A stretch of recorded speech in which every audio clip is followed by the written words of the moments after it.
আমাদের মূল লক্ষ্য হচ্ছে দেশের জনগণ। অবশ্যই ত্যাগের মূল্যায়ন হবে, কিন্তু তার অর্থ এই নয় যে আরেকজনকে আমরা বঞ্চিত রেখে আমাদেরকে মূল্যায়ন করব। বরং আজকে সময় এসেছে আমরা দেশকে কি দিতে পারি, আজকে সময় এসেছে আমরা দেশের জন্য কি করতে পারি।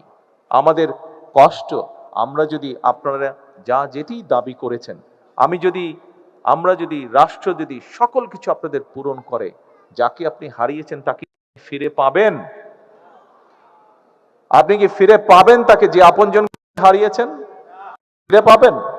তো নাটা একটু জোরে বলতে সমস্যা কোথায়? যদি এটি সত্যি হয়ে থাকে তাহলে না বলতে সমস্যা কোথায়? আপনার যে দৃষ্টিশক্তি আপনি হারিয়েছেন, আপনার যে শরীরে আঘাতটি আছে এখনো, আপনার যে শরীর শারীরিকভাবে যে আঘাতের চিহ্ন রয়ে গেছে বা যন্ত্রণা রয়ে গেছে, সেটি কি সম্পূর্ণ ঠিক হয়ে যাবে? ঠিক হয়ে যাবে না।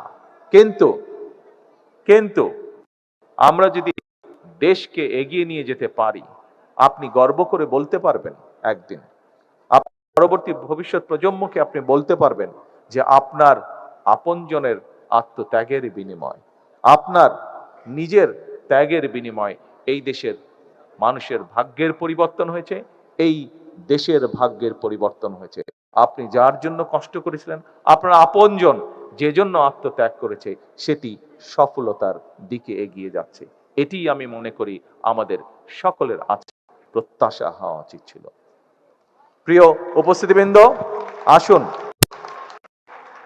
এখানে উপস্থিত প্রায় প্রত্যেকটি মানুষ একজন রাজনৈতিক কর্মী। অধিকাংশই ক্ষেত্রে এখানে যারা উপস্থিত আছেন, একজন রাজনৈতিক কর্মীর কাছে তার সবচেয়ে বড় লক্ষ্য উদ্দেশ্য হচ্ছে তার দলের আদর্শকে বাস্তব করা। এবং আমি যতটুকু জানি, আজকে এখানে মোটামুটি ভাবে অধিকাংশ যারা উপস্থিতি আছেন, সেই অধিকাংশ উপস্থিতির অধিকাংশই হচ্ছেন বাংলাদেশ বা বাংলাদেশী জাতীয়তাবাদে বিশ্বাসী, আত্মবিশ্বাসী।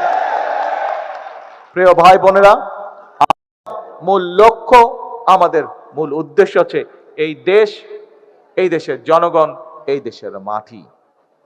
আসুন আমরা চেষ্টা করি যাতে কোনো কিছু আর কোনো শক্তি আমাদেরকে এই লক্ষ্য অর্জন থেকে কোনোভাবেই আমাদেরকে বিচ্যুত করতে না পারে। আজকের এই দিনে জুলাই অভ্যুত্থানে, জুলাই শহীদ, জুলাই যোদ্ধা এবং বিগত স্বৈরাচারের 17 বছরের যত যোদ্ধা আছে, তাদের প্রতি যদি সম্পূর্ণ সম্মান প্রদর্শন করতে হয়, তাহলে সেটি একমাত্র হবে তার জন্য, যার জন্য তারা স্যাক্রিফাইস করেছেন, সেই লক্ষ্য এবং উদ্দেশ্যকে বাস্তবায়ন করা। এটিই হোক আজকের এই অনুষ্ঠানের মাধ্যমে আমাদের গৃহীত শপথ, এটিই হোক আজকের এই অনুষ্ঠানের মাধ্যমে আমাদের গৃহীত প্রতিজ্ঞা। সকলকে পরিশেষে আবারও সকলকে ধন্যবাদ এবং জুলাই শহীদ পরিবার সহ জুলাই যোদ্ধাদের প্রতি আন্তরিক কৃতজ্ঞতা প্রকাশ করে আমার বক্তব্য শেষ করছি। আল্লাহ হাফেজ। বাংলাদেশ জিন্দাবাদ, বাংলাদেশ জাতীয়তাবাদী দল জিন্দাবাদ। আসসালামু আলাইকুম।